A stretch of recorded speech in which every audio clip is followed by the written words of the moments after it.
Hey guys, tonight we begin with something a little war-tinted. But don't worry, we're keeping things soft, sleepy, and about as non-violent as a story about the literal Greek god of warfare can get. So go ahead, dim the lights, settle into whatever blanket cocoon you've constructed, and let's drift into the world of ancient mythology. You know, that place where everyone is weirdly related, constantly dramatic, and absolutely terrible at emotional regulation. Tonight's lullaby-length detour features Ares, the Greek god who somehow managed to be both terrifying and the family embarrassment. The guy whose job description was god of war, but who also became famous for losing fights, sulking, and having the ancient equivalent of HR complaints filed against him by his own co-workers on Mount Olympus. Ares is what happens when you give raw aggression a divine title and hope he'll calm down. Spoiler, he does not. But again, we're not here for the battles. We're here for the messy interpersonal lore. So let's drift gently through the life, or, well, the mythological existence of the most chaotic himbo in the ancient world. Just relax, let your eyes get heavy, and let's meet the guy who is technically the god of war, but emotionally, kind of the god of, why are you like this? Let's start at the beginning. Ares is born to Zeus and Hera, which already tells you he never had a chance. Imagine being raised by the king and queen of Olympus, two gods whose relationship could best be described as toxic drama sitcom that refuses to be canceled. Zeus, the ultimate serial cheater, Hera, the eternal avenger with a jealousy record longer than the Iliad. Of course their son was going to come out intense, either a war god or a full-time therapist. And the therapist option was clearly not in the cards. Now, the thing is, Ares wasn't unpopular because he was violent. The Greeks loved violence. The Iliad is basically a 1,000-page brag sheet for warriors. The issue was that Ares wasn't the noble kind of violent. He was the angry dude outside a bar at 3 a.m. kind of violent. Impulse-driven, chaotic, the god equivalent of someone who throws hands at weddings because someone looked at him wrong. In a culture that adored cool-headed heroism, Ares had the energy of an emotionally unstable bulldozer. Let's float softly into his childhood, or whatever passes for childhood among immortals. The Greeks never give us detailed baby photos, but we can picture baby Ares screaming in the celestial nursery 24/7, probably head-butting clouds, probably banned from godly daycare after 3 hours. His mother, Hera, known across the heavens for not exactly winning most nurturing parent, seems to have been exasperated with him. And Zeus wasn't about to miss the chance to ignore another one of his kids. So Ares had the kind of upbringing that sets you up nicely for centuries of unresolved issues. But okay, let's float forward a little bit. Ares grows up into a towering, muscular war deity, the kind sculptors loved, the kind gym bros still pray to. But then you actually get to know his personality, and it becomes very clear why even his parents occasionally pretended not to see him at family gatherings. The other gods, Apollo, Athena, even Hermes, all had multi-dimensional roles. Ares, he showed up, swung a sword, yelled, complained, lost battles, and then complained more. He was basically the guy who brings nothing to the group project except volume. And yet, there's something charming in his simplicity. Unlike the sneaky gods, looking at you, Athena, Ares wasn't fake. He didn't strategize, he didn't manipulate, he just wanted to punch things. In a way, he's almost refreshing. Still, the Greeks portrayed him as kind of a disaster.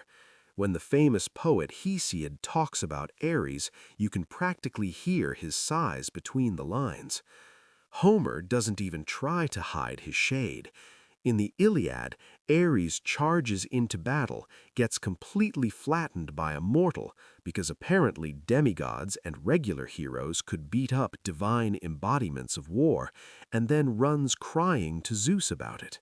And Zeus, the supportive father that he is, responds with something like, "You're the worst. If you weren't mine, I'd throw you out of Olympus." Just beautiful family dynamics. Let's sink deeper into the myths.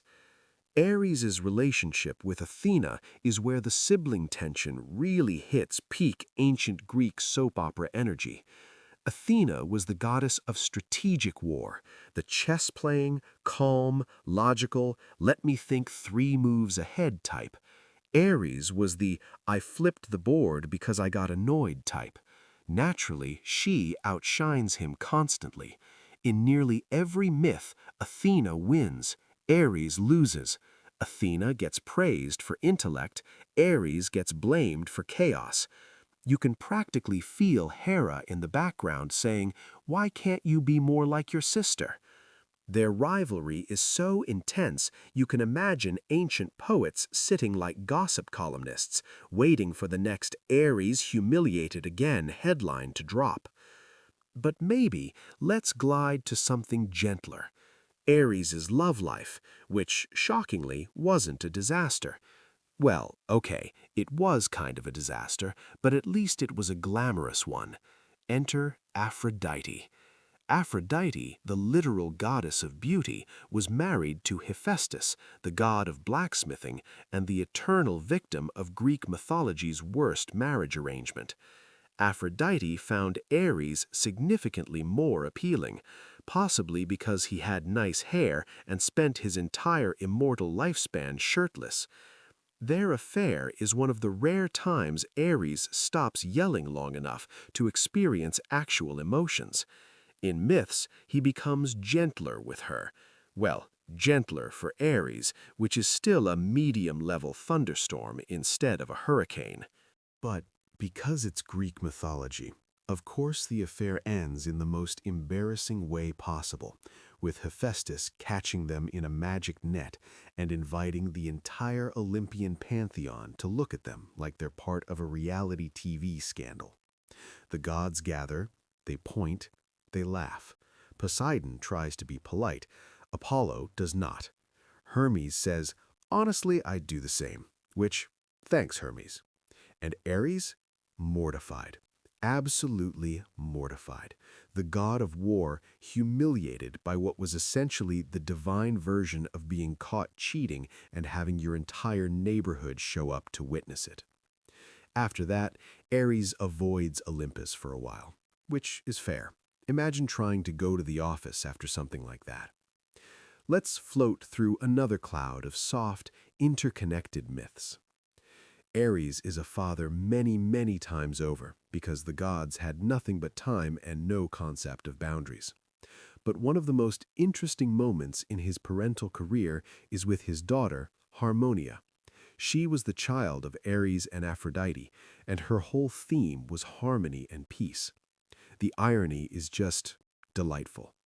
The god of endless conflict produces the goddess of calm vibes. And honestly, good for her. Someone in that family needed therapy energy. But the real peak emotional moment from Ares' fatherhood comes from the myth of Ascalaphus and Ialmenus, 2 of his sons who joined the Trojan War. When one of them dies, again, war god but can't keep his kids alive in war, Ares has a complete meltdown. He tries to storm Olympus. He tries to go avenge his son. The other gods stop him, and Zeus basically tells him to calm down or face punishment. For once, Ares isn't angry because he likes fighting. He's angry because he's grieving. And honestly, it's his most relatable moment. The guy who spends eternity causing conflict finally feels the pain that conflict causes. It's ironically tender, not something you usually expect from the let's smash everything deity. Still, we need to stay in our sleepy lane, so let's drift past the emotional peaks and back into that soft, murmuring pace. Ares wasn't only about war and romance and humiliation. He had a whole entourage, a kind of symbolic war aesthetic team that followed him around. There's Phobos, fear; Deimos, terror; Enno, goddess of war destruction; and the Keres, spirits of violent death. Basically the ancient Greek version of a metal band album cover. But again, don't let the names disrupt your calm. They symbolize ideas, not gore. In the myths, they're described in a generally poetic way. Think of them as the moody background singers of Ares' grand, chaotic theme song. Now, while most of the Olympians are well-rounded, even Hermes manages to be a trickster, messenger, thief, and traveler. Ares' job was so one-note that the Greeks occasionally forgot to like him. He wasn't worshipped widely in classical Greece. The Athenians especially disliked him, which might have something to do with how much they idolized Athena. If a city's main deity is your rival, you're basically doomed to be the butt of every civic joke. But one city did adore him. Sparta, of course. The Spartans looked at Ares' energy, the intensity, the raw aggression, the shouting, and said, "Yes, perfect, our brand exactly." They worshipped him not as the chaotic disaster, but as a disciplined warrior. It's one of the rare PR wins in his entire mythological career. Let's gently drift to one of the strangest myths related to Ares, the Aloidae twins, Otis and Ialphates.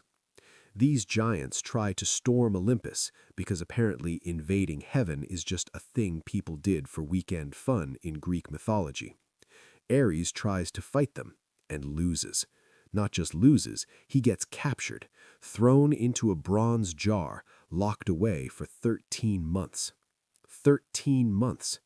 Imagine the god of war trapped in what is essentially a celestial crockpot, probably yelling the entire time like, "Let me out, I swear I'll behave." The other gods finally rescue him, but the embarrassment remains eternal. There's a reason the Greeks treated Ares like that coworker who is technically part of the team, but whom everyone pretends not to notice when he enters the break room. And yet, he endures. He always comes back.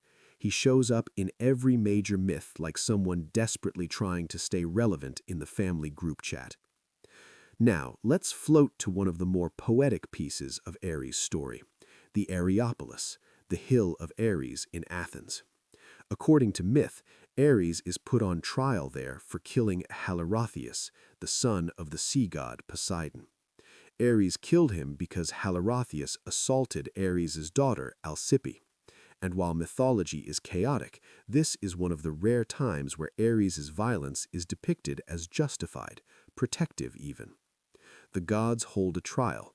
Ares defends himself, and in the end, he becomes the first deity to stand trial for homicide. The Athenians then turned this myth into the basis for their real-world law court, which means Ares, the god least associated with calm logic, is technically the patron of the earliest homicide justice system. The irony continues. Let's let all of this soften, like warm fog settling around a mountain. Because Ares, in all his chaos, is oddly soothing to talk about. He is predictable. He is simple. He wants one thing, to fight. Everything else he stumbles through like someone who never read the employee handbook on divine behavior. But despite centuries of poetic eye-rolling, Ares does eventually get a sort of redemption. In later eras, especially in Roman mythology, his image is softened and transformed into Mars, a more respectable, orderly god of war, a deity of discipline, agriculture, and civic duty, basically the glow-up era of Ares. But before we drift into his Roman form, let's pause on this image. Ares, tall, armored, dramatic, striding across a battlefield, trailed by his symbolic entourage, shouting too loudly, losing half his fights, sulking on Olympus, loving Aphrodite, getting trapped in jars, scolded by Zeus, and trying, in his own disastrous way, to be the god he was meant to be. It's clumsy, it's chaotic, it's mythological, and somehow it's still relaxing. Let's float forward into the next part soon, where we keep gliding deeper into the messy, tangled, beautifully dysfunctional mythos around the god of war. Settle in again, loosen your shoulders, and let that slow narrator voice in your mind stretch out like it's settling into a reclining chair. Tonight, we continue drifting through the surprisingly messy, surprisingly emotional, and surprisingly relatable mythology of Ares, the war god who somehow keeps managing to embarrass himself in a genre that normally celebrates big heroic flexes. So let's pick up right where we left off, floating above the bronze jar where Ares spent 13 whole months reflecting on his life choices. I like to imagine him sitting there, knees tucked up, saying things like, okay, maybe I deserve a tiny bit of this, and then immediately going back to shouting at the jar walls 20 minutes later. But when the gods finally free him, he returns to Olympus with the kind of energy you'd expect from someone who has been accidentally slow roasted for more than a year. A little salty, a little traumatized, probably smelling faintly metallic, and of course, absolutely determined not to learn anything from the experience. Now let's drift very gently over to one of the quieter Ares-related stories, if quiet can coexist with a god who does nothing quietly. One of Ares' lesser-known roles was as a guardian, a protector of boundaries, cities, and oaths. Yes, that sounds suspiciously sensible for him, but even the chaos gods had side gigs. In some regions, Ares was invoked not for rampaging destruction, but for defense, basically the divine equivalent of a security guard who takes his job a little too seriously. Imagine a deity who shows up the moment someone cheats at dice and starts flipping tables. That's the vibe. But here's the thing. Despite being the screaming embodiment of conflict, Ares shows up surprisingly often in myths involving protective rage, the kind that's less, I want to punch everything, and more, if you mess with someone I care about, I will immediately ruin your entire century. That brand of loyalty is especially visible in the myth of Rhesus, a Thracian king who was either Ares' son or just a favorite follower, depending on which ancient poet woke up in which mood. Rhesus joins the Trojan War on the side of Troy, arriving fashionably late, which is honestly on theme, and with gorgeous white horses that everyone seems more obsessed with than Rhesus himself. The Greeks immediately plot to steal the horses, because priorities.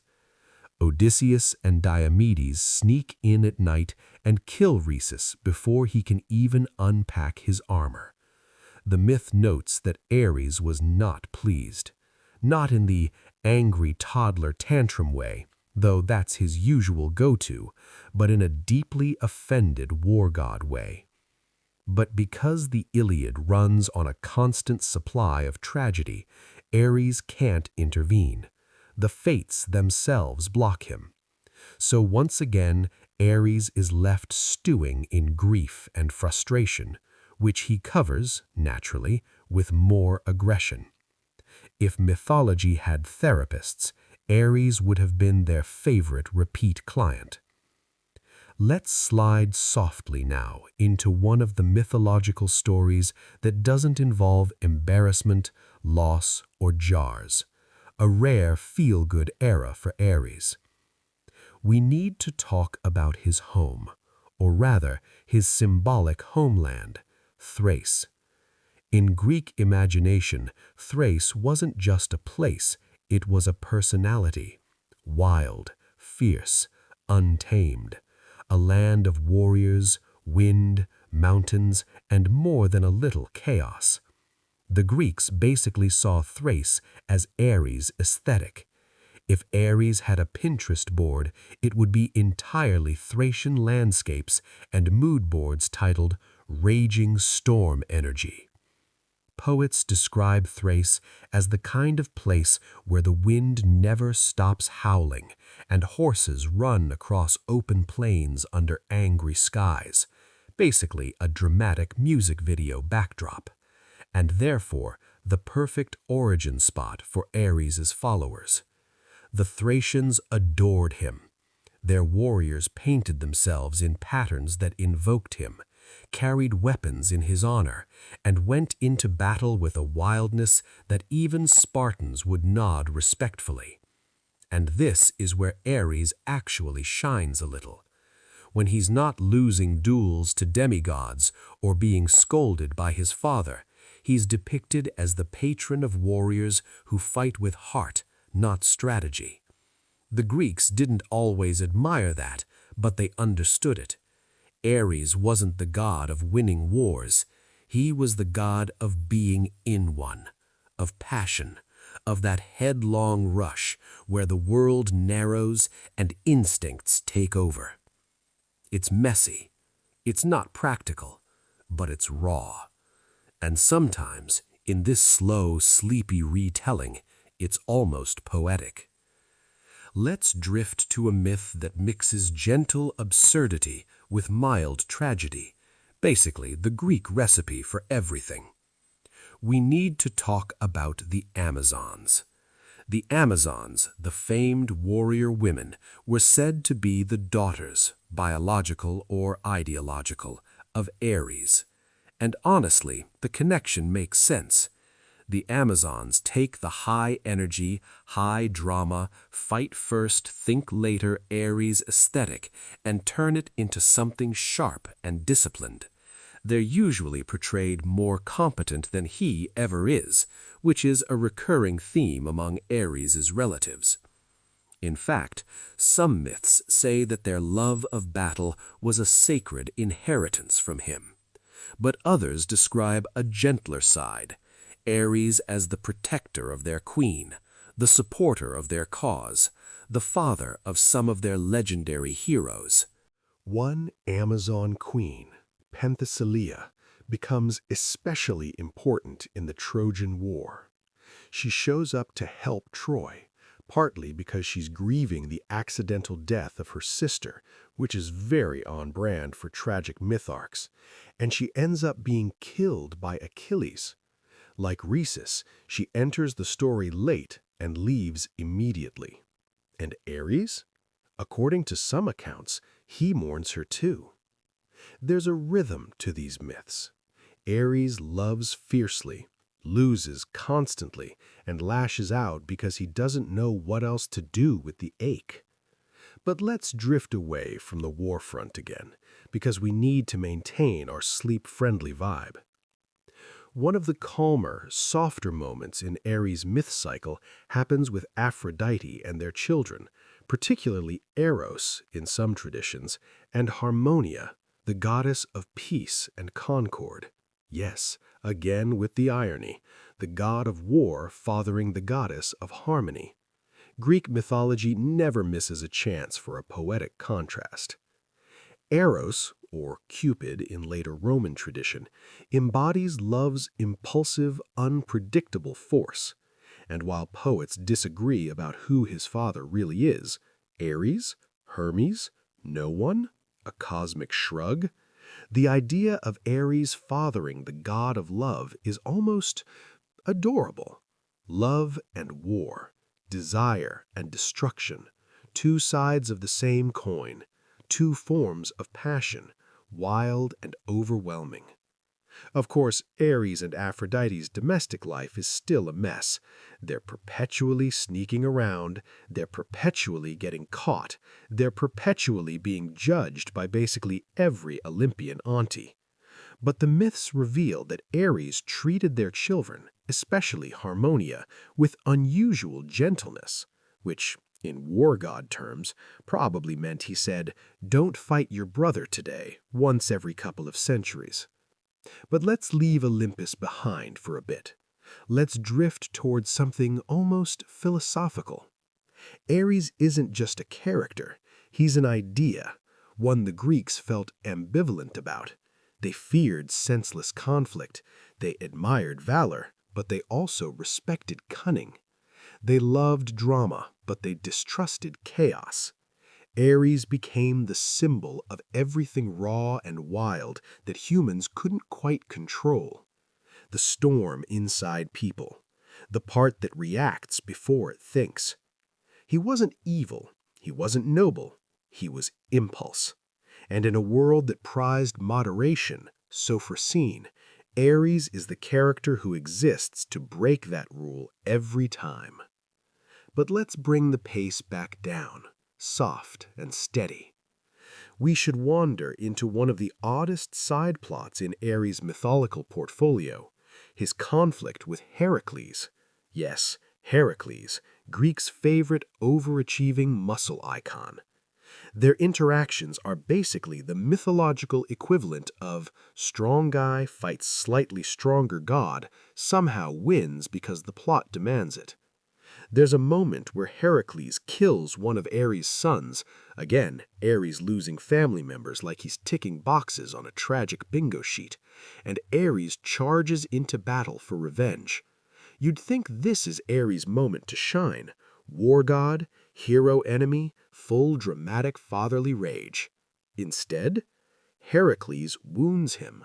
Again. Ares limps back to Olympus like someone who slipped on ice outside a grocery store in front of everyone, and the gods watch him pass with the expression of people thinking, "Oh dear, what happened this time?" But even this humiliation has a gentler undercurrent.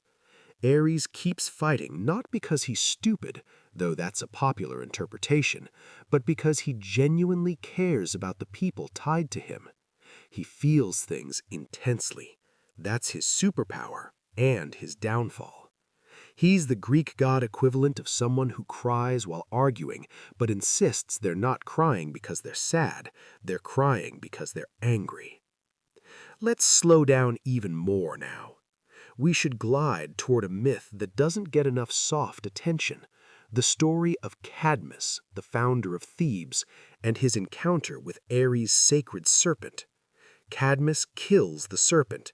Ares, unusually patient for once, imposes a gentle penalty.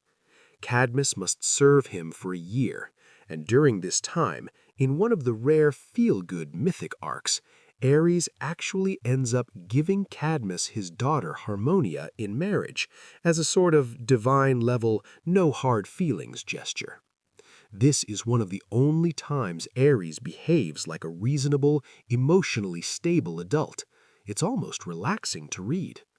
The wedding becomes legendary. Even Aphrodite attends. They receive gifts, blessings, and a cursed object, because Greek mythology insists on adding at least one cursed object per ceremony, but the overall tone is weirdly wholesome. Ares, in this brief moment, becomes the calm father-in-law who stops flipping tables for an afternoon and actually smiles, possibly awkwardly, possibly terrifyingly, but still. Let's drift toward another piece of Ares' mythos, the one that helps explain why he never really got the admiration that gods like Apollo or Athena enjoyed. It's about symbolism. Ares stands for the chaotic half of humanity, the part people are embarrassed by: rage, jealousy, hurt pride, impulse, the things that lead to messy decisions and uncomfortable consequences. The Greeks didn't want to glorify that. They wanted to warn against it. So, Ares became the character who shows what happens when passion goes unchecked. He serves as a kind of cautionary tale disguised as a divine figure, worshipped where passion was valued, rejected where reason was prized. And yet, in later eras, especially when the Romans adopt him, Ares gets a makeover. Rome transforms him to Mars, a god who is almost unrecognizably respectable. Mars represents order, agriculture, military discipline, and civic virtue. He becomes the father of Rome itself via the myth of Romulus and Remus. But Ares, the Greek version, never fully becomes Mars. He stays messy. He stays emotional. He stays the embodiment of conflict that starts before thought catches up. And honestly, there's something strangely comforting about that. Ares never pretends. He never masks his impulses with strategy or philosophy. He is, quite simply, himself, for better or worse. Usually worse, but consistently so. Before we drift to part 3, let's settle on one last gentle image. Picture Ares standing at the edge of a battlefield after everyone else has gone quiet. The sun is low, the wind is soft, the clamor is gone. His armor is heavy, his shoulders sag. For all the chaos associated with him, this is the version ancient poets almost never describe. The god who is left alone with the weight of everything his nature demands he be. A figure made not of victory, but of struggle. Sleepy stories.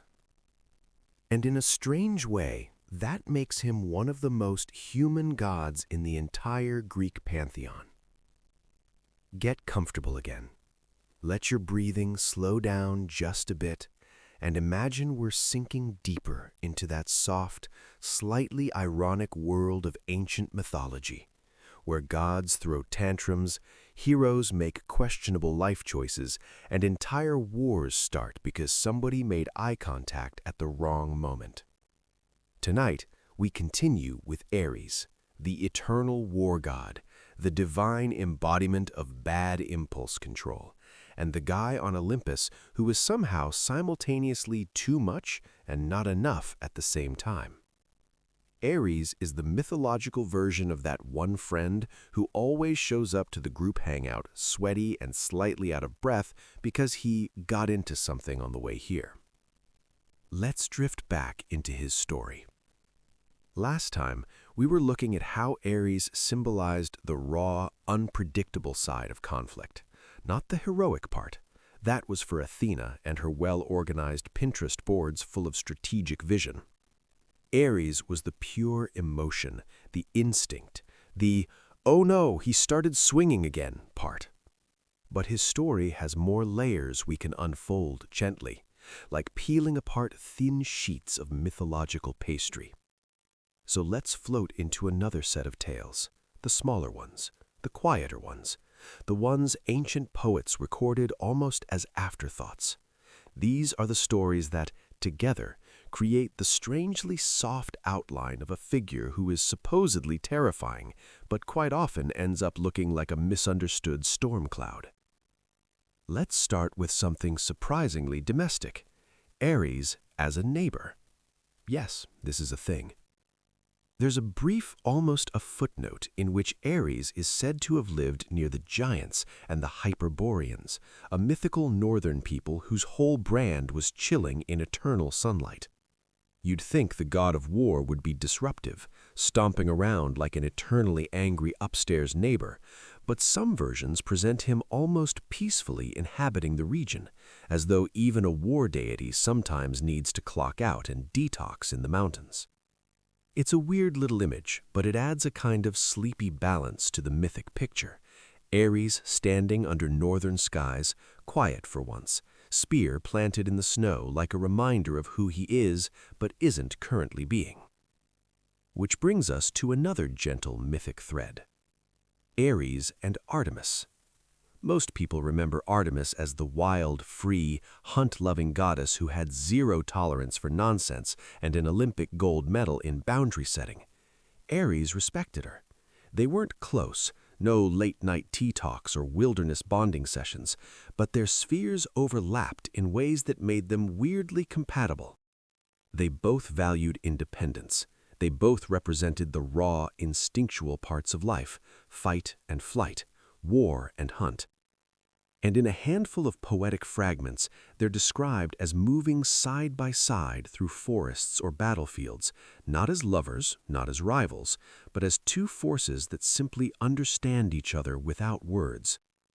Ares is calmer in these depictions, Artemis less sharp-edged. They form a kind of quiet mythic symmetry. These small touches matter because they remind us that the Greeks didn't imagine Ares as constantly shouting. Sometimes he was simply present, like a storm cloud that hasn't decided to strike. Let's drift now into one of the mythic themes that quietly shapes Ares' identity: his connection to dancing. Yes, dancing. The god of war had dance associations. There's a group called the Corybantes, armored dancers who performed ecstatic, rhythmic movements in honor of the divine child Zeus or the goddess Cybele. Their ritual dances were loud, clashing, weapon-heavy performances meant to drown out noises, ward off evil, or protect the divine infant. And in some traditions, Ares is closely tied to them, not as a dancer himself, though imagining that is entertaining, but as a god whose presence fuels the intensity of their movement. It's a different picture of war, less battlefield, more heartbeat, more rhythm, more instinct.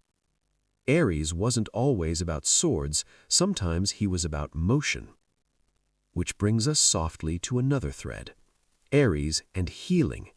Yes, healing, another unlikely area. There's a rare myth where Ares is connected to a serpent associated with Asclepius, the god of healing. And while their domains couldn't be more opposite, the symbolism fits if you look at it sideways. In Greek thought, fury, pain, and healing are parts of the same cycle: a wound, a cry, a recovery, a scar. Ares was the wound, Asclepius was the recovery. This mythic pairing suggests that Ares, in his own chaotic way, is part of the natural rhythm of life, not just senseless destruction, but the opening act of change. But okay, this is sounding dangerously philosophical, so let's reintroduce a bit of snark before we put everyone to sleep. Let's revisit Ares' rivalry with Athena, because nothing in Greek mythology produces more passive-aggressive energy than their sibling dynamic. Athena, as we've noted, represents strategic warfare, calm, organized, and very "I color-code my weapon racks." Ares, meanwhile, bursts into battle like a toddler who just learned the word mine. Their conflict shows up everywhere. When warriors pray to Athena, they want a clean victory. When warriors pray to Ares, they want adrenaline and chaos. The Greeks adored Athena. Ares, not so much. There's a famous statue of Athena standing triumphantly with a defeated Ares under her foot, basically ancient Greek propaganda that says, brains over brawn, stay in school, kids. But here's the subtle, sleepy twist. Despite the rivalry, they complement each other. Athena without Ares would be cold intellect. Ares without Athena would be dangerous impulse. Together, they form a complete picture of war: the strategy and the storm, the plan and the passion. It's like two halves of a mythological yin-yang, except the yin keeps shouting and the yang keeps rolling her eyes. Let's slide on to another myth, one where Ares appears briefly but symbolically. The story of the giants Porphyrion and Alcyoneus. These giants attempt to storm Olympus because, of course they do. Giants in Greek myth are basically contractual chaos agents. The gods retaliate, and Ares fights among them, one of the few times he's part of a coordinated divine action, instead of throwing himself into conflict solo. And here's the soft little detail. In these myths, Ares is brave, steady, and cooperative. No tantrums, no meltdowns, just a warrior doing his job. It's one of those rare glimpses where he blends into the heroic ideal the Greeks normally reserved for Athena or Apollo. But the poets didn't stay on that version of him for long. Ares behaving well is, apparently, not nearly as entertaining as Ares tripping over the narrative. Which brings us to one of the strangest, most quietly comedic myths involving him: the time Ares turned into a boar. The story centers on Adonis, Aphrodite's beautiful mortal lover. In the version where Ares is feeling jealous, because divine beings have the emotional maturity of dramatic teenagers, he transforms into a massive boar and kills Adonis during a hunt. Now, yes, that sounds violent on paper, but the tone of the myth is strangely subdued. The ancient poets tell it with a sigh, not a gasp. Adonis dies beautifully. Aphrodite weeps elegantly. Ares sulks eternally. But over time, the story shifts, and later retellings treat the Ares as boar detail almost humorously, like, of course the god of war turned into a wild hog out of jealousy. Classic. It's a myth that says far more about Ares' emotional volatility than about his power. Let's drift away from that and settle into something gentler. We should talk about Ares' animals and symbols, because symbols reveal the softest edges of a god's identity. Ares is associated with the vulture, not exactly a glamorous bird, but fitting for a god who arrives after the damage is done. The dog, fierce, loyal, unpredictable, a creature of emotion. The serpent, ancient Greek shorthand for primal energy. He's also linked with the spear, shield, and occasionally a burning torch, almost ceremonial, as if his weapons represent the idea of battle more than battle itself. And here's where we find another sleepy paradox of Ares. His symbols are often more impressive than he is. They look like they belong to a victorious hero, yet Ares is constantly being outmaneuvered, outsmarted, or outgunned by mortals and gods alike. But maybe that's why his myths endure. He's not perfect. He's not elegant. He's not always right. He's raw humanity wrapped in divine skin. Let's drift now into a story that blends embarrassment with tenderness, the story of Alectryon. Alectryon was a young soldier, a companion of Ares. In one myth, Ares asks him to stand guard while he sneaks away to meet Aphrodite. Alectryon falls asleep. Helios, the sun god, catches the lovers. The scandal erupts, and Ares, unable to handle the humiliation, punishes Alectryon by turning him into a rooster. Yes, a rooster, the bird that greets the sun. It's weird. It's poetic. It's also the mythological equivalent of your boss saying, "You had one job." But if you read between the lines, the story hints that Ares felt betrayed, not out of petty annoyance, but out of genuine emotional insecurity. He needed someone to protect him from embarrassment. He trusted someone. They failed, and he lashed out. Classic Ares. Let's glide to a much less famous myth, but one that adds a soft, unusual angle to his character. Ares and the river god Achilles. This is a tiny episode. Hardly anybody knows it. But in one fragment, Ares and Achilles engage in a contest. Not a battle, but a symbolic struggle of strength and form. Achilles, like most river gods, transforms into various shapes. Ares remains himself, unwavering. The imagery is gentle. Flow versus force. Water versus iron. Change versus constancy. And Ares, interestingly, is the constant in this image, a grounded force rather than a chaotic one. It's a rare portrayal of him as stable, almost calm, like a mountain against a tide. These small details, sprinkled through ancient texts, show us that Ares wasn't exclusively the screaming rage monster he's often made out to be. He had quiet moments, symbolic moments, reflective moments. We just don't hear about them as often because ancient poets are like modern media. Drama sells, nuance snoozes.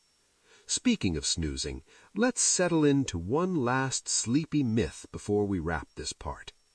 We need to drift into the birth of Romulus and Remus. This is technically part of Roman mythology, but since Ares and Mars are deeply connected, the story echoes backwards onto the Greek war god's identity. In Roman tradition, Mars is the father of the twins who will found Rome. Mars, unlike Ares, is calm, composed, civic-minded, and responsible enough to start a city rather than accidentally burn one down. But because mythology is porous, some ancient authors retroactively soften Ares through this association. They imagine him not just as a destroyer, but as a father of nations, a creator through conflict. And in a sleepy metaphorical way, that fits the Greek version too. Ares doesn't build cities, but he shapes the stories of those who do. Cadmus, Theseus, Heracles, Achilles, all of their paths intersect with Ares' domain. He's the background thunder in their legends. Not the hero, not the mastermind, but the element, the weather, the force.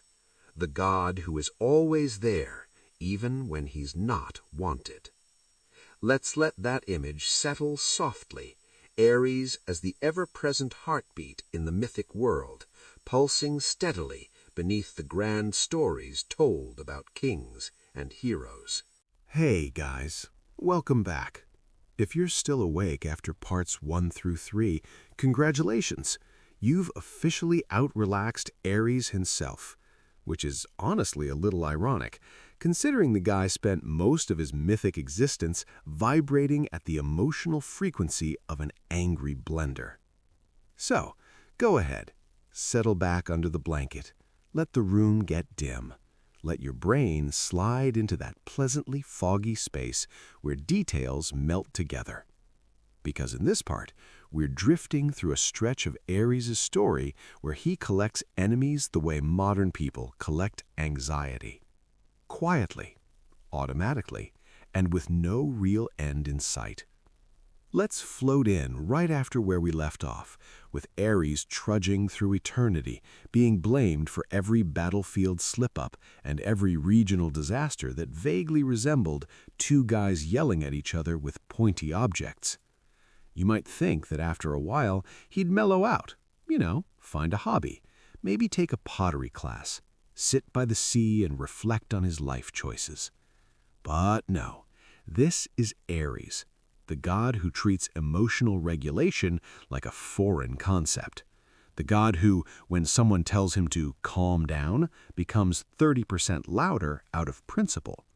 So, of course, he keeps escalating. Now, one of Ares' long-term problems, and honestly it's a classic Greek myth issue, is that the moment you're tied to war, everyone assumes you're either A, obsessively bloodthirsty, or B, unbelievably bad news. And Ares kind of fit both. But at the same time, he also didn't deserve all the hate. See, in other pantheons, like the Norse or the Hindu, war gods get treated with a little respect. Honor, even. But in Greece, they're like, oh yeah, that guy, the one who represents chaos and impulsive conflict. Let's make him the divine equivalent of that coworker you try to avoid in the break room. So, Ares walked through immortality with this sense of constant judgment. People didn't fear him the same way they feared Zeus. They didn't admire him like Athena. They didn't even politely tolerate Apollo when he started sulking. Ares was simply unwanted, a living embodiment of the parts of war everyone didn't want to think about.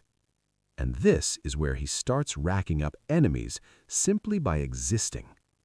Let's float first to the giants. Not the friendly kind with emotional issues. No, These were the giants who looked at the Olympians like, what if we didn't like them anymore? They had a particular grudge against Ares, largely because he was loud, fiery, and liked to solve problems with exactly one tool: hitting things. And while giants weren't known for being delicate souls themselves, they still managed to find Ares irritating, which really tells you something. One giant in particular, Mimas, basically had beating Ares written on his divine to-do list. The tension between them was less epic rivalry and more annoyed neighbors yelling over a fence about property lines.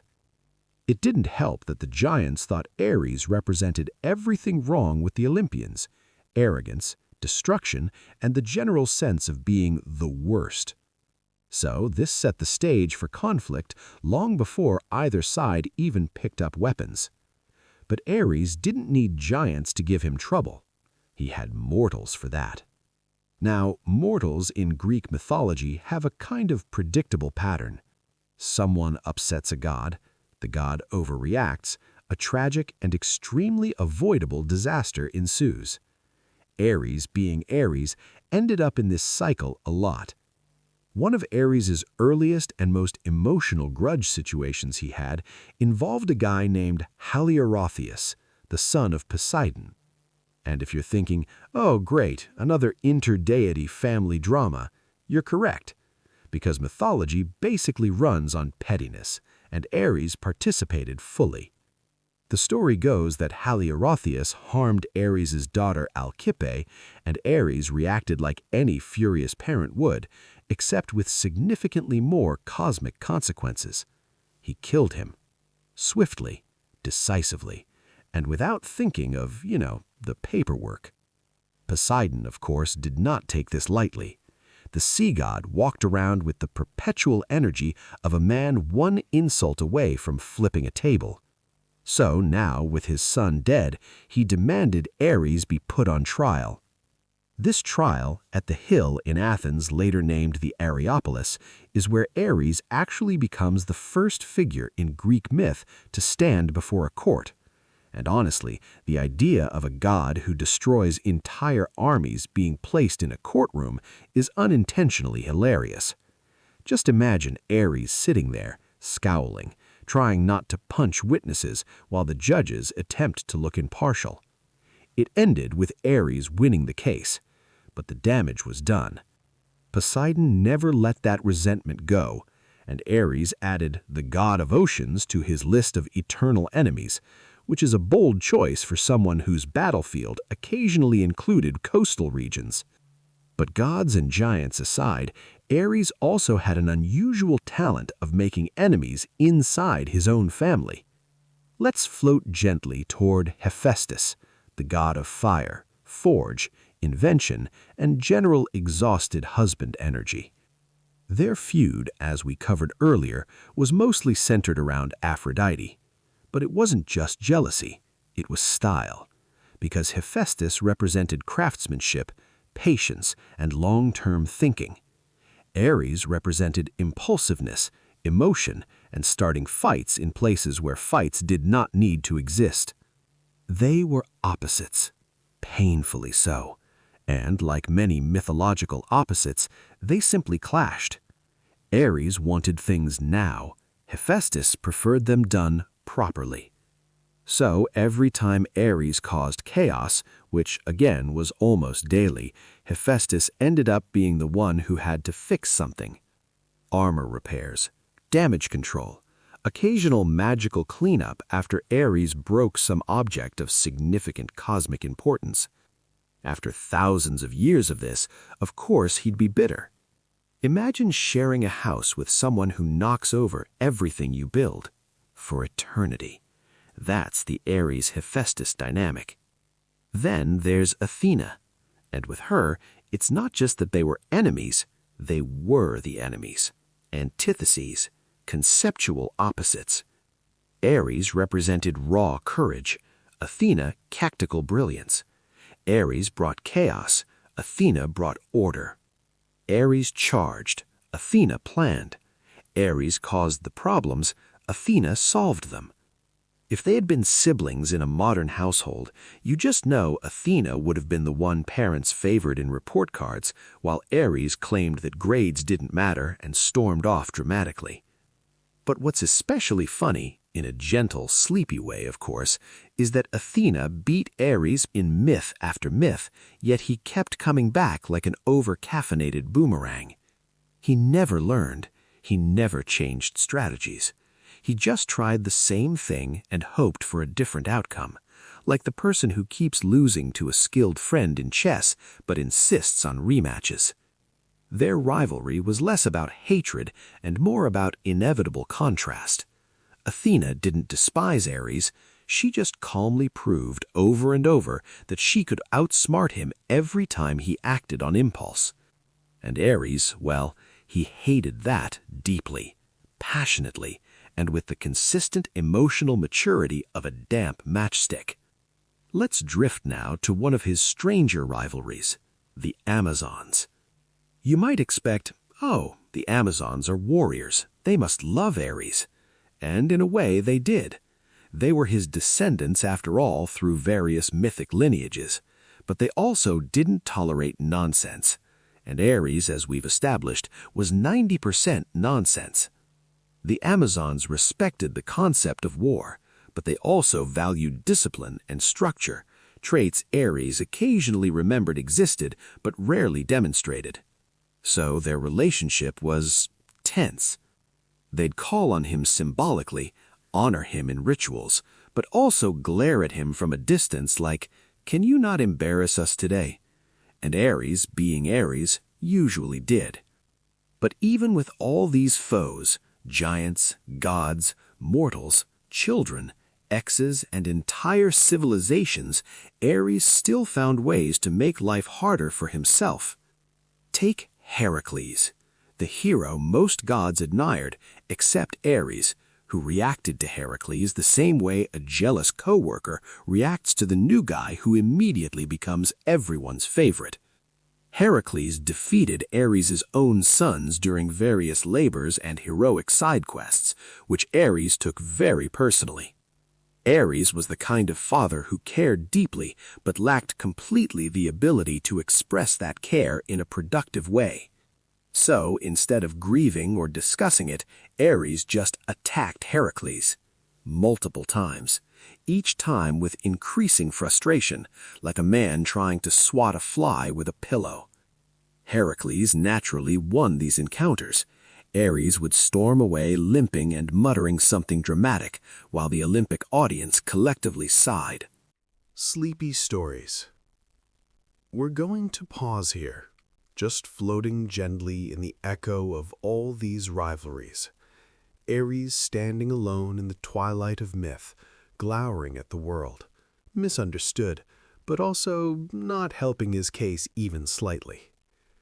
Hey guys, welcome back. If you're still awake, or at least pretending to be, which is honestly just as valid, we're sliding into a softer, slightly sadder corner of Ares' mythology. So go ahead, sink a little deeper into whatever blanket or pillow fort you've engineered.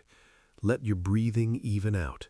Let your thoughts slow down like they're moving through warm honey.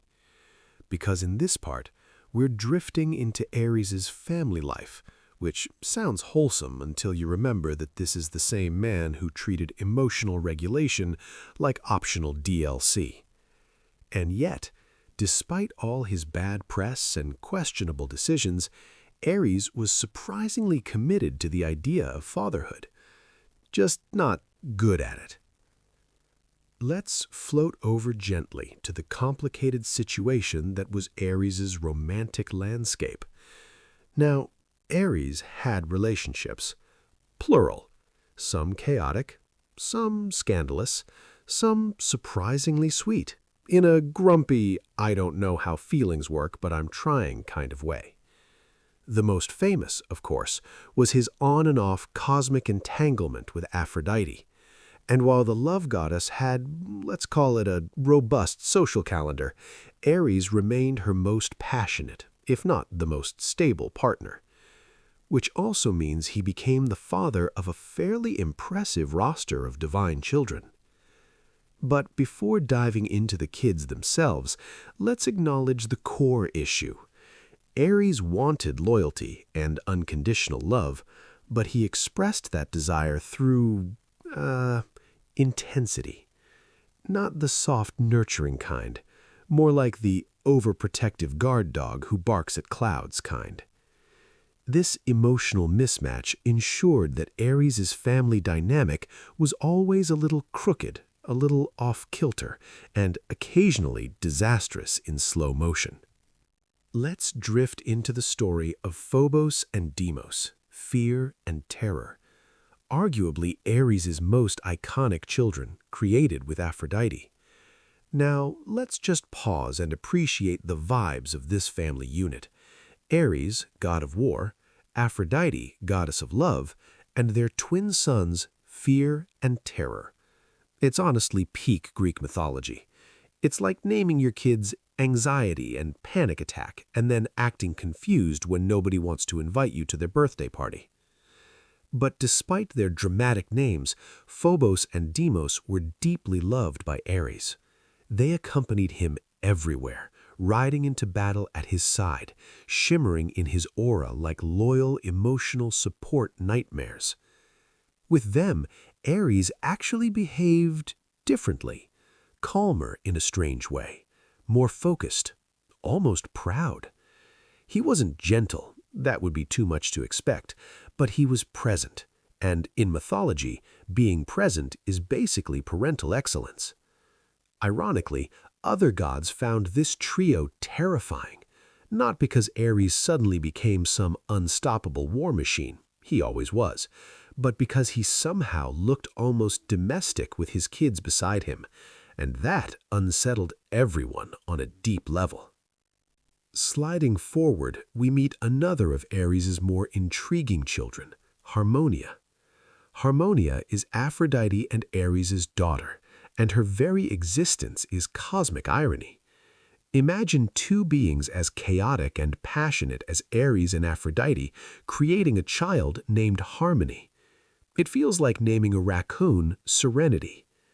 But Harmonia actually lives up to her name. She becomes a symbol of peace, balance, marital concord, basically the exact opposite of the environment she was raised in. When she eventually marries Cadmus, the founder of Thebes, Ares actually tries to be fatherly. He gifts them the famous necklace, the one that brings beauty and good fortune, but also curses generations, because Ares couldn't give a wedding present without accidentally creating a multi-century catastrophe. But the intention was sweet in his own Ares way. Harmonia is one of the few figures in myth who seems to genuinely like Ares, or at least tolerate him with affection, which is honestly touching, considering almost everyone else treated him like the divine equivalent of a hot-headed coworker who should really stop replying all in company emails. Then there were Ares's less fortunate children, and we're drifting gently into that space now, so slow your breathing, soften your attention, let the names pass like quiet shadows. Ares fathered numerous warrior sons, brutal fighters, city founders, occasional disasters. There was Kyknos, a bloodthirsty warrior who loved killing travelers. This was not the kind of hobby you want your child to have, even if you're the god of war. Ares, predictably, supported his son, until Heracles showed up and ended Kyknos' rampage. Ares tried to avenge him and, well, lost again. This martyr-like trend of Ares losing sons to stronger heroes is a recurring theme, and not a gentle one. There was Rhoetus, a Thracian king mentioned in the Iliad. He arrived to join the Trojan War, stylish, late, dramatic, but was killed almost immediately by Odysseus and Diomedes. Ares didn't even get the chance to intervene, which honestly feels like the mythic equivalent of logging into a video call after someone else already ended it. There were others, Ascalaphus, Oenomaus, Diomedes of Thrace, the one with the man-eating horses, so that gives you a sense of the family values. Almost all of them met violent, early deaths. Ares grieved them deeply, in loud, dramatic, and usually counterproductive ways. But the grief was real. This was one of the few emotional arcs where Ares wasn't just being petty. He felt loss, raw, scorching loss. And because nobody liked him enough to comfort him, he dealt with it alone, pacing battlefields like a wounded animal. There's a twisted, quiet tenderness in that image, where even the god of war becomes small in the face of loss. Let's drift over to the Amazons again, because their origin ties back to Ares's very complicated fatherhood. Through various traditions, Ares is heavily associated with the Amazon lineage. Not through affectionate parenting, more like a symbolic, mythic fatherhood. The Amazons embodied a disciplined, fierce warrior culture, and while Ares wasn't the best role model, their ethos had echoes of his more admirable traits: courage, strength, loyalty, and a refusal to bow to anyone. It's ironic, and a little poetic, that some of the most disciplined warriors in myth came from a god who couldn't control his own emotions long enough to finish a debate without punching someone. But myths love irony. They practically run on it.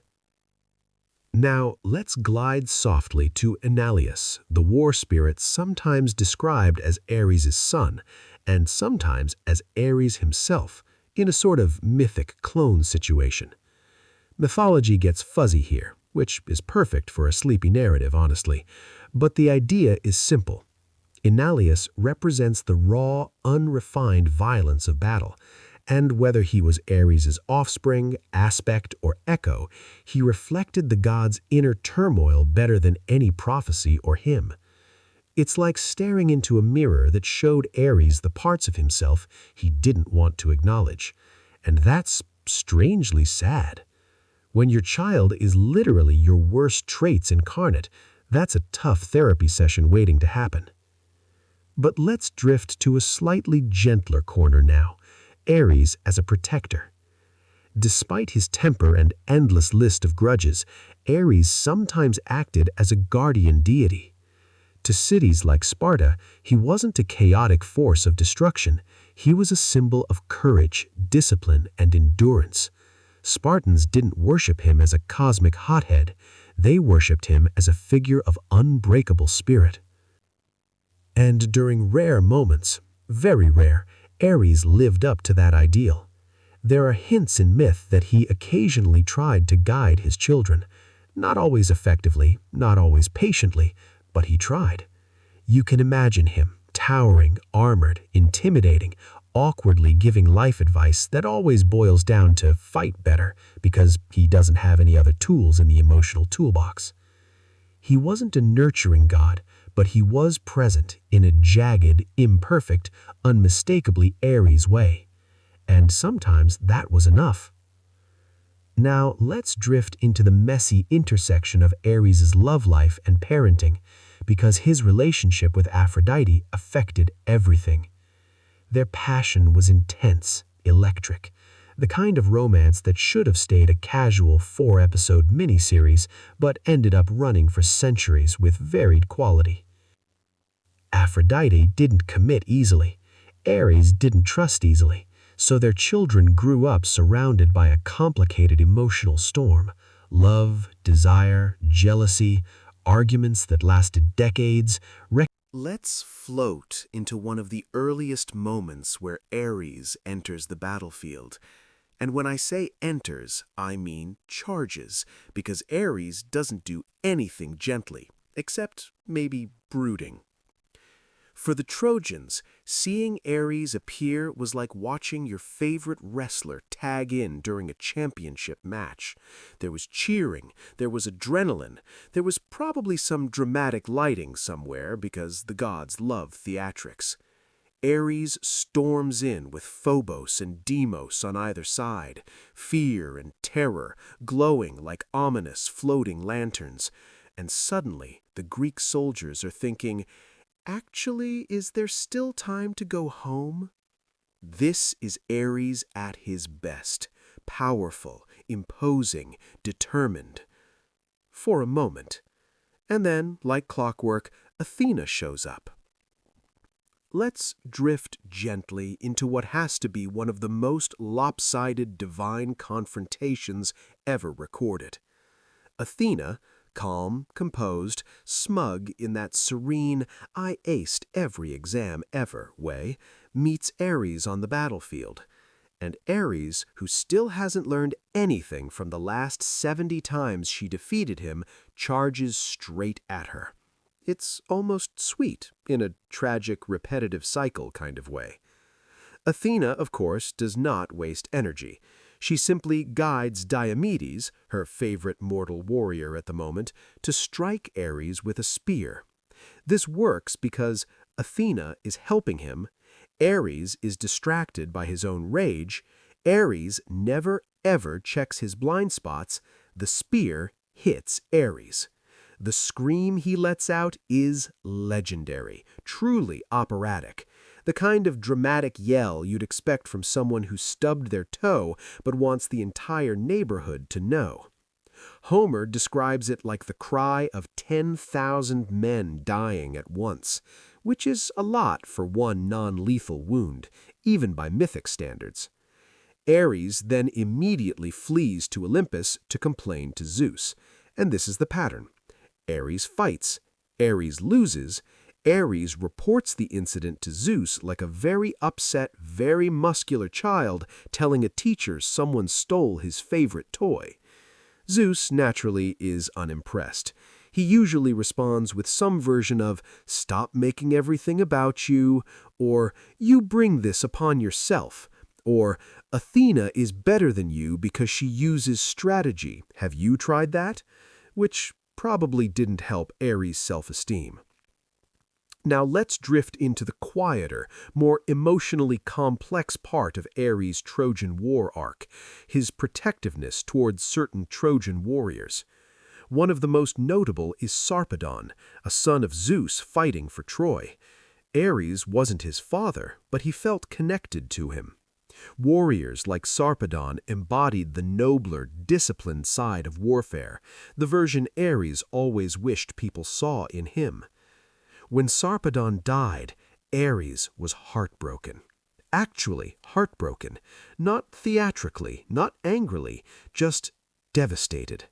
He wanted to intervene, he wanted to save him, but Zeus forbid it, insisting that mortals and demigods had to follow their fates. Ares grieved quietly, an extremely rare moment of vulnerability. It's easy to picture him sitting on the edge of a cloud or a half-lit mountainside, armor dimmed, staring at the world below with that deep, aching sense of helplessness. For a god defined by force, being powerless hits differently. There's a softness in that. Sleepy stories, a humanness. And it makes sense why Ares often feels like the most emotional of the Olympians. He lets things affect him. Too much, maybe, but openly. All right, let's float back to the battlefield, because no matter how tender a moment Ares has, he eventually gets angry again. One of the funniest and sleepiest arcs is when Ares flips sides. Yes, Ares, god of war, literally switches sides halfway through the Trojan War. Why? Because Hera and Athena annoyed him, and because mortals killed some of his sons, and also because Ares is, fundamentally, an emotional chaos engine. He goes from Trojan pride forever to, actually, maybe the Greeks weren't so bad, to, never mind, everyone is terrible, in what is essentially the divine version of rage quitting. Zeus doesn't even bother scolding him at this point. He just sighs because Ares' indecision has become background noise. Now we drift toward the peak embarrassment of Ares' Trojan War story, the clash with Athena, round 2. This time, Ares actually tries something vaguely strategic. He picks up a massive stone, an entire boulder, really, and throws it at Athena. Does it land? Of course not. Athena deflects it effortlessly and knocks Ares flat with her own counterblow. Ares hits the ground, hard, probably louder than necessary, and he just lays there. You can imagine the dust settling, the silence lingering, the Trojans awkwardly glancing at each other like, should we help him or just pretend we didn't see that? It's classic Ares, big gestures, tiny payoffs. But here's the thing. Ares wasn't hated because he lost fights. He was hated because he felt too much. He embodied the confusion, fear, and chaos of war, the parts mortals didn't want to confront, the parts other gods didn't want to admit existed. Athena represented orderly warfare, chessboards, strategies, logic. Ares represented the reality, panic, adrenaline, despair, fury. So even when he failed, loudly, dramatically, repeatedly, he was still representing something true. He wasn't a coward, he wasn't weak, he wasn't incompetent. He just wasn't the kind of war the Greeks wanted to glorify. This is why his Trojan War arc feels so emotionally heavy underneath the comedic surface. He's a god trying desperately to prove his worth in a world that only wants the prettier parts of what he stands for. And that's kind of heartbreaking, in a soft, sleepy, low-volume way. By the end of the Trojan War, Ares is exhausted. Not physically, gods don't tire that easily, but emotionally. He's done shouting, done charging, done trying to impress people who never intended to acknowledge him anyway. He retreats from the battlefield, wanders back to Thrace, his symbolic homeland, and sulks for a while, in that big, sad, bear-like way Ares tends to sulk.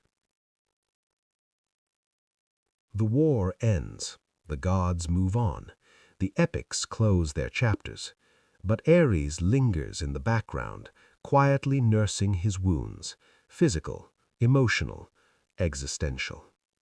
And that's where we leave him for now, a god of war who wanted to be feared and admired, but mostly ended up misunderstood.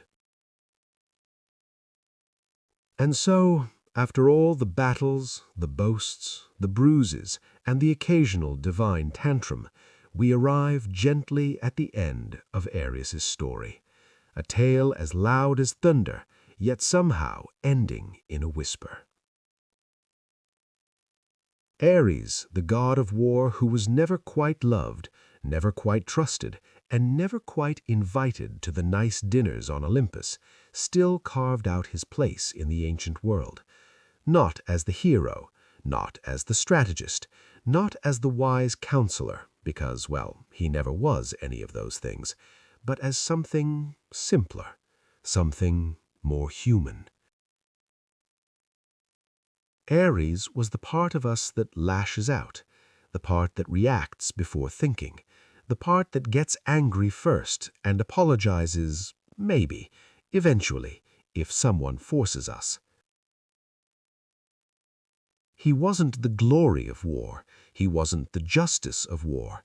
He was the mess, the noise, the chaos, the raw, unfiltered instinct to fight. An instinct every civilization has tried to understand, control, or hide. And maybe that's why the Greeks never adored him, because they recognized him too well. Yet even so, Ares endured. He marched beside soldiers who whispered his name into their shields. He stood in the dust of every battlefield, unseen but unmistakable. He remained the god who didn't need temples to prove he existed, because he lived in the very thing people feared and created in equal measure. And in the quieter centuries that followed, when myth faded into memory, Ares became something else. A reminder, a reminder that strength without thought is chaos, that rage without purpose is ruin, and that even the gods struggled with their tempers. So, as we close the story tonight, as the Olympus dims and the last embers of ancient war songs cool, we leave Ares where he always returns, on the battlefield's edge, helmet under his arm, spear tip catching the last glint of sun, waiting for the next shout, the next clash, the next moment when the world remembers him again. But for now, in this quiet hour, he rests. And maybe, for once, the god of war finds a little peace. Thank you for walking through his story with me. Now, let the noise of centuries fade, let the dust settle, and drift gently into sleep.